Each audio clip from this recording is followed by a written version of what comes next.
Hello students, in previous session we have seen what are the parts of design included in socket and spigot, that is quarter joint, with respect to socket, spigot and strip. Now today I'll tell you the design procedure, proper design procedure to design a quarter joint, and again it will helpful for solving the numericals also. So one by one I'll tell you the design procedure. I have mentioned the total assembled drawing of the quarter joint. You can see socket, spigot, quarter. You might have aware about this from the previous session.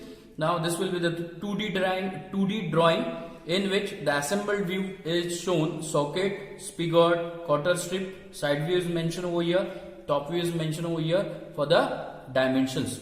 Now one by one we are going to design what are the steps. So of course, while giving the statement or numerical on this, you will have to read it carefully. That is the first one, and through which you are going to write the given data. That is important one.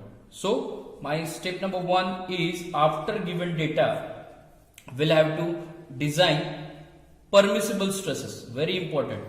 Permissible stresses.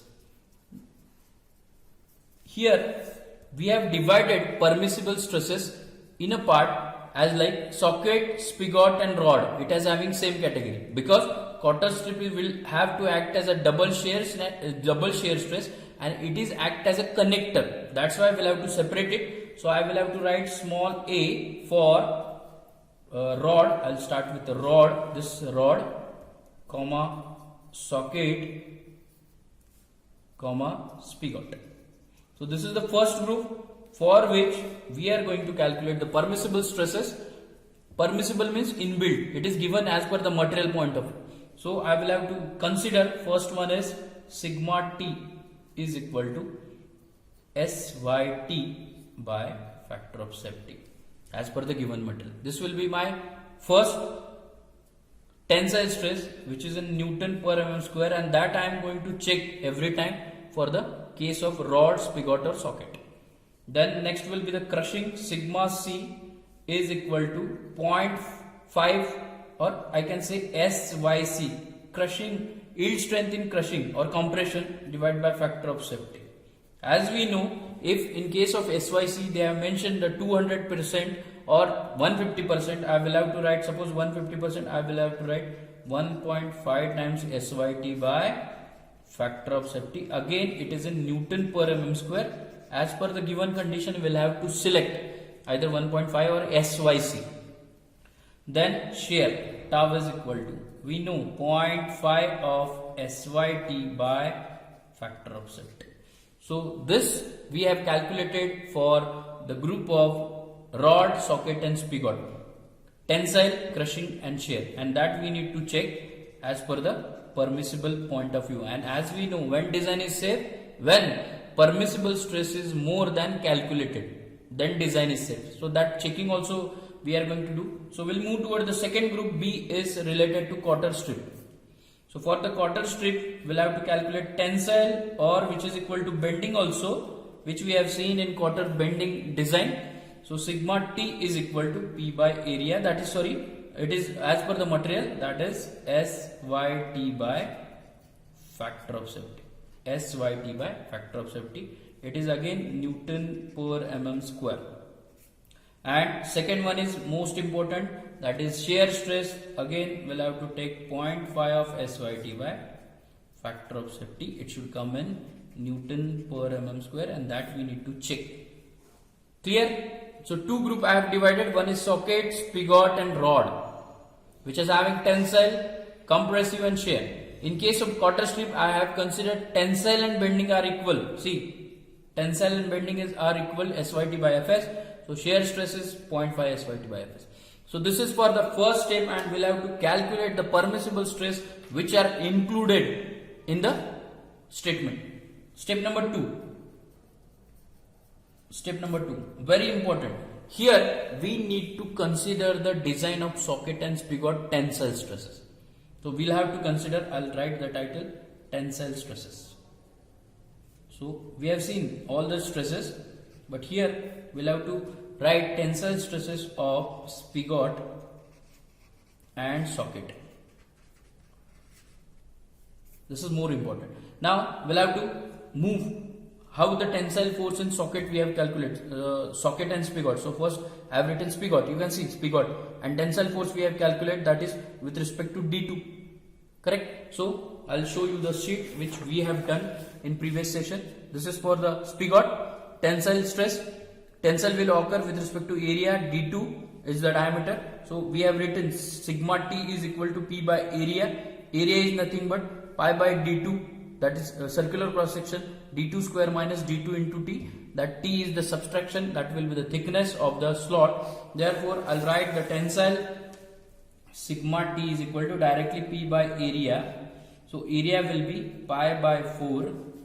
D2 is the diameter, D2 square minus D2 into T. Correct? From this, here I'll get the value of D2, which is the diameter of spigot, D2 in mm in the design procedure point of view. Correct? I'll get the D2 in mm through which this. Clear? P is known, tensile stress we have calculated for rod spigot in first step, through which I can calculate. This is for spigot. So somewhere I should write here, this is for spigot. Now for socket. For socket, tensile stress we'll have to calculate. I'll show you the sheet so that you will get clear in previous session. This is for socket, and for the tensile we have considered load by area. So load is P, area we'll have to consider C on the structure. Tensile D2 is the inside diameter of socket or outside diameter of spigot, and D1 is the diameter which is enlarged diameter of socket. Correct? So I have considered this P by area, pi by 4, D1 square minus D2 square, circular cross section minus with respect to thickness. Correct? So same I will have to consider. So I should write here sigma T is equal to P by area. Area is pi by 4 with respect to socket. So socket is having D2 and D1 enlarged diameter. So I will have to write pi by 4 D1 square minus D2 square minus D1 minus D2 into respective thickness. And from this I will have to calculate the value of D1, very important, D1 in mm, that is diameter of enlarged diameter of socket, through which I'll get D1. Here I got D2. So see, this kind of the design procedure we'll have to follow while solving the numerical, because we are having multiple equation. It doesn't mean that we'll have to apply everywhere. No, it has having some sequence. Sequence is that first step is I have to calculate the permissible stress. Second step we'll have to consider the tensile stress of socket and spigot, and through which one by one, that is for spigot D2 diameter of spigot I have calculated, and from the socket diameter of socket I have calculated D1. Clear? So this will be the step number 2. Now step number 3. Step number 3 is empirical relation. So it is very important, empirical relation. As I told you, empirical relations means that are the assumption which can be considered on the basis of previous experience. So empirical relation, few of important empirical relation I have mentioned here.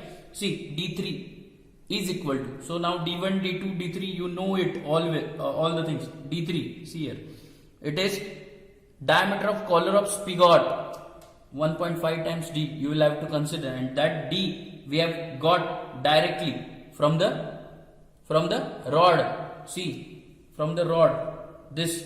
So here step number 2 I have mentioned directly tensile, but before that you will have to add the tensile. So for the rod I will write sigma T is equal to P by area, pi by 4 D area. So therefore D is equal to 4 P by pi into sigma T square root of. Correct? So this value of D I will have to consider here for the empirical relation everywhere. This value of D, and this is for rod. Very important, very important. So firstly you will have to calculate rod. Secondly you will have to use step number 2, and then we will move toward the step number 3. Clear? First of all I will have to calculate diameter of rod. Through that diameter I will have to calculate the step number 2, tensile failure of spigot as well as a socket, and then empirical relation. So same D4, 2.4 times D, it is the collar diameter C of the socket. A and C are the spaces which are located nearby the slot here. So that will we have to consider, that is A is equal to C is equal to empirical relation 0.75 times D. Thickness I will have to consider 0.31 times D where it is required. Here in case of the thickness we'll have to consider 0.31 times D, that will be the slot thickness or thickness of quarter, very important, 0.31 times D. T1 0.45 times D, so T1 is situated over here, that is the thickness of spigot collar, so T1. So likewise empirical relation you can write down and we'll have to use that empirical relations. So this is the step number 3 which we have considered. After this, what we did, we have calculated the width of quarter. Step number 4, I'll write here. Step number 4, width of quarter. Width of quarter. Width is B.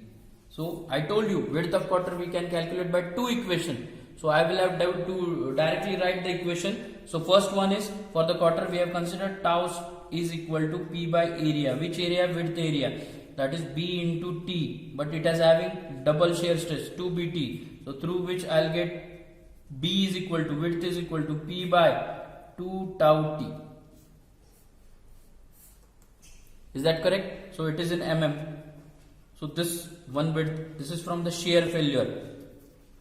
This is from shear and from bending. I hope you remember. I'll show you the bending.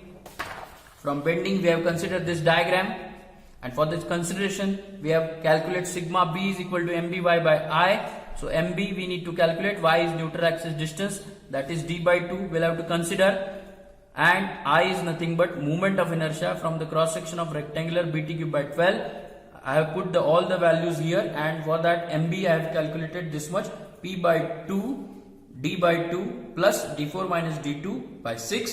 So all the values I have put here, I'll get the equation, and that equation I told you, that is B is equal to, I'll directly write B is equal to square root of 3P by T into sigma B. This B is nothing but tensile, we'll have to consider because it is permissible, in bracket D2 by 4 plus D4 minus D2 by 6, which is B. So I'll again write for design procedure this equation, that is B is equal to, from the bending, square root of 3P by T into sigma B. So we'll have to consider it in bracket D2 by 4 plus D4 minus D2 by 6. Correct? Here also we'll get the B, which is in mm from bending. So select whichever is with the maximum. I told you select value of B whichever be the maximum. So that is important, and through which we'll get the B, width of quarter. Clear? Width of quarter. We have got the width of quarter. So this is the very important part through which we have calculated one by one dimensions. Then width, this will be the step number 4. I'll write step number 5. Now step number 5 is checking of failure or checking of stresses in spigot. Now spigot remains what kind of stresses? We have used tensile here for calculation of D2. Now spigot remains stresses on crushing and shear. So we have written that for the crushing and shear for the case of the spigot C, tensile over. Now in case of shear we have written P by AD2 from the diagram. This will be the shear B, AD2, shear area P by AD2, but there will be the double shear failure because of the strip is situated over here. So therefore P by 2 AD2, that will be the shear failure. And in case of the crushing, that is D2 is the diameter, that is P by D2 into T. There is no shear.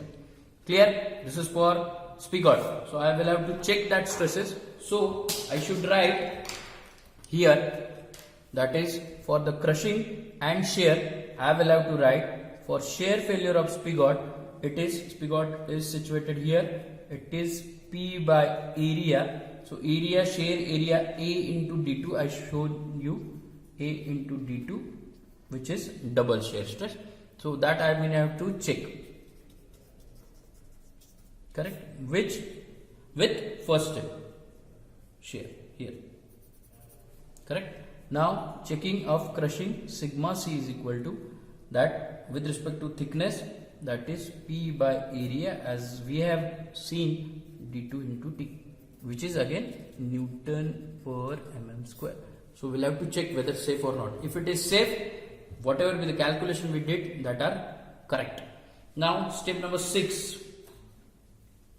After checking this, step number 6 is checking of stresses in socket. So socket tensile stress we have already used. Now we'll move toward the crushing and shear. See, for the socket we have seen the shear failure and crushing failure. Shear area is this much. So for that we have developed the equation shear failure P by area, that is P by D4 minus D2 with respect to shear failure. Failure will occur in double shear. So 2 into, correct? 2 into D4 minus D2 into thickness of that C. This will be the shear failure. After that, for the crushing failure, we have seen the crushing will occur on a slot. Therefore, P by area, that is D4 minus D2 into T with respect to thickness. D4 minus D2 into thickness. This I told you.